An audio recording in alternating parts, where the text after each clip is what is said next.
What's the weirdest advice you've heard that's strangely effective? To improve your posture, pretend that you are shooting lasers out of your nipples and trying to shoot people in the head. Holding your breath for a prolonged time is extremely effective at getting rid of a boner. Instructions are clear. Do not, I repeat, do not hold your breath until you die, or you may end up getting your boner back. How to unclog your nose. Close your mouth and pinch your nose so you can't breathe. Shake your head up and down until you need to breathe. Remove your hand from your nose and breathe through your nose, not your mouth. Been doing this for a while now, and it's pretty effective. Get someone to warm to you by asking them for a small favor, not asking to do something for them, but asking them to do something for you. I have no idea why this works, but it does. Counterintuitive maybe, but it helped my anxiety immensely. In general, no one cares about you, what you're doing, or gives you a second thought once you're out of their sight. It really helped me to stop being self-conscious all the time in public.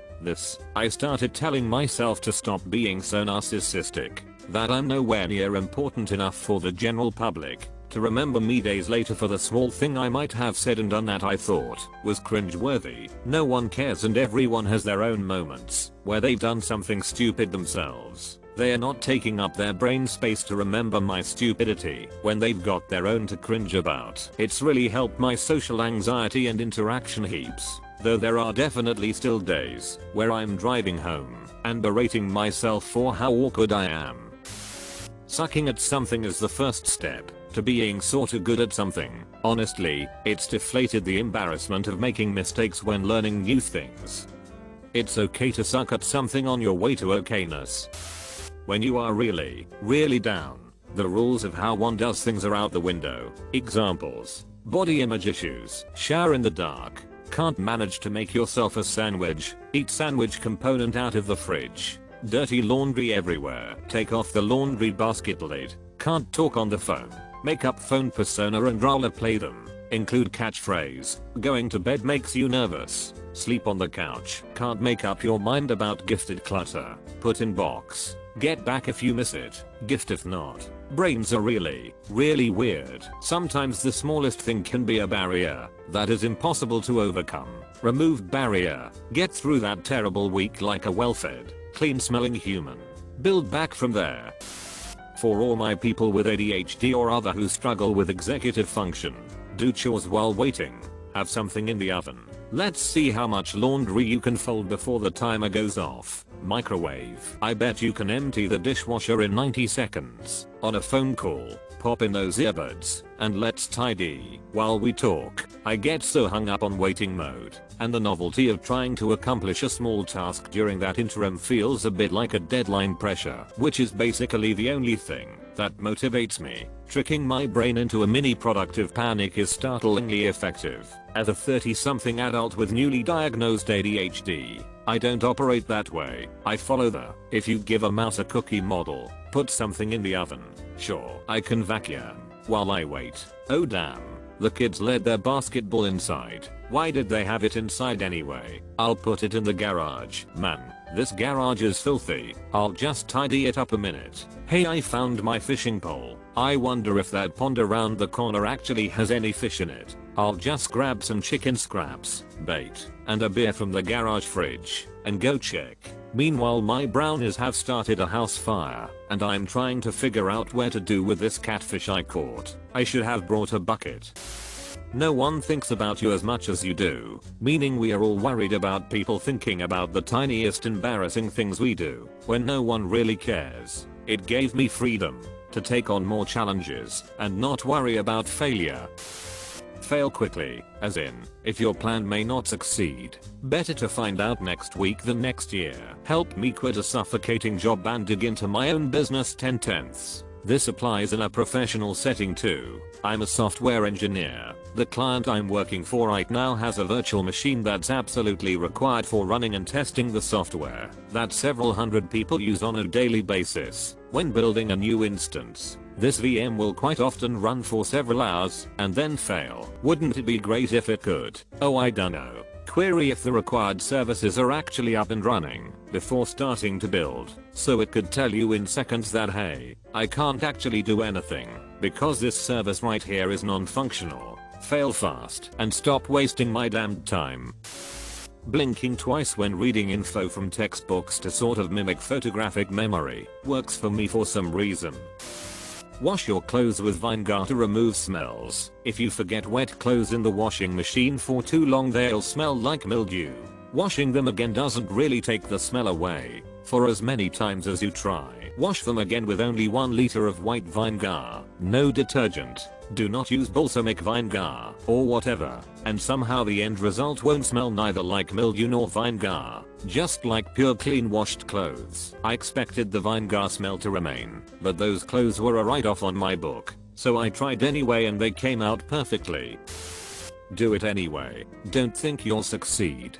Do it anyway. Don't feel like going to the gym. Do it anyway. Don't want to stick to the diet. Do it anyway. Don't feel like getting out of bed or taking care of your basic needs. Do it anyway. Don't think you'll like it.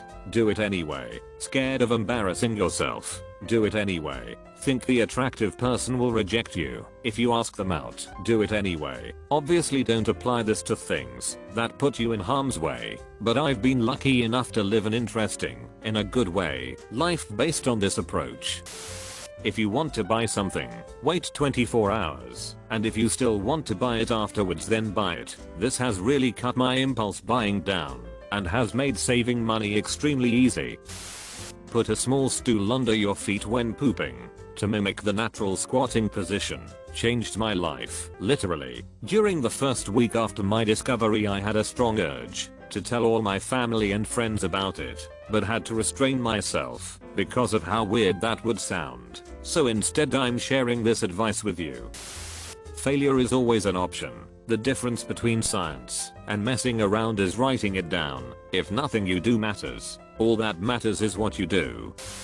For a perfect high five, look at the elbow of the other person. 100% of the time it'll be a spot on high five. There was a guy I met at a family-friendly pub once. He was busking, and he had a straw sunhat and mismatched socks. He chatted to my family and came to learn I was deaf, and wrote me a letter that says, "Sometimes it's better to be deaf because the world isn't listening," and for some reason that's always stuck with me. When I need somebody to share my feelings with and nobody listened, or nobody cares, happens often. I'm a man. I just make a person up. Sounds stupid, I know. It's just like an imaginary friend we had when we were younger, but it really helps. I close my eyes and start creating a person as detailed as I can. Looks, backstory, character, and so on. Sometimes it's a good friend. Sometimes more something like a sibling. It is really stupid and strange, but it helps with most of my problems, and I'm sure it could help other as well. This is one I came up with to explain my self-esteem. You can't sad your ugly away. I woke up one day after years of torment, a lot of which from myself, and realized that being upset about how I look won't make me any prettier, so I may as well just own my looks. I can fix what I can, but being upset about it ain't gonna do sh. May as well love my fugly self, loving myself when I felt no one else would, and being happy and enjoying life despite it all. It really is the greatest revenge I could come up with. I tell my daughter to add the word yet after anything about lacking something. I don't know how to play this game becomes I don't know how to play this game yet. That sort of thing. It's meant to redirect negative self-admonishment into a drive to grow and learn. And apparently it's sinking in, because she will say something like, "Ugh, I can't make it up this hill," while we're out bike riding, and then catch me looking at her, give a big eye roll and go "yet," in the exact tone you think a teenage girl would use. Then she ends up sometimes just rage succeeding to prove the point. It's great. She's going to be at least 3 times better than me, low as that bar may be. Exposure therapy. It sounded like BS to me, and there's hardly any info online about it. Basically, whatever you have an issue with regarding anxiety, just expose yourself to it more without hesitating. I have claustrophobia. I found out in an MRI machine. I almost flipped TF out and had to be taken out cause I started panicking. On my next appointment, I was scared just anticipating it, but I bit the bullet and thought about Batman and how he faced his fears and went into that coffin machine again. Even though I still had anxiety and I had to keep my eyes closed, I focused on my breathing and imagined I was at the beach while doing my best to tune out the machine's loud banging. 40 minutes went by much faster than I thought. I was so proud of myself. Exposure therapy is supposed to start small and increase the doses little by little. First you train yourself to tolerate an elevator, then to share it with 2 people. Then you can handle the MRI machine, and eventually, the coffin. What you describe sounds not like therapy, but just suffering through something. But then if you only discovered the phobia when you went into an MRI machine in the first place, perhaps yours is not that severe. I know people who can barely handle subway. Stressed, upset, panic attack. Put an ice cube in your hand. Move it around your hand until it slowly melts. It takes about 5 minutes. Primary effect: the cold on your skin grabs your brain's attention. You stop thinking about what was stressing you out and feel present in the moment. Secondary effect: the cold cools your blood, which goes into your heart and slows down the beating. As your heartbeat slows, to maintain your body heat, your lungs breathe more slowly as well. It forces you to breathe, which calms you down. After 5 minutes of this, you will feel much calmer, if slightly drippy. People only hear what they see, so no matter how smart or deep a statement is, people will judge it more by how the person presents themselves than how they articulate. Not a hard and fast rule, but it seems to work. It's probably why pop stars with average musical outputs do much better commercially than weird looking musicians with a lot of talent. Anything worth doing is worth doing poorly. Floor needs to be swept. Better to sweep most of it, but not get all the way in the corners than not do it at all. You want to learn to play the piano / speak another language / etc, but don't have enough time to practice very often. Go for it anyway. Better to learn a little and not be perfect than not do it at all. My whole life changed when I started embracing this concept. My house is cleaner, my yard looks awesome, and my various random skills went up because I accepted the fact that I didn't have to be perfect. Not only did all of those things change for the better, but now I don't view stuff like sweeping as chore, but as something that I actually want to do.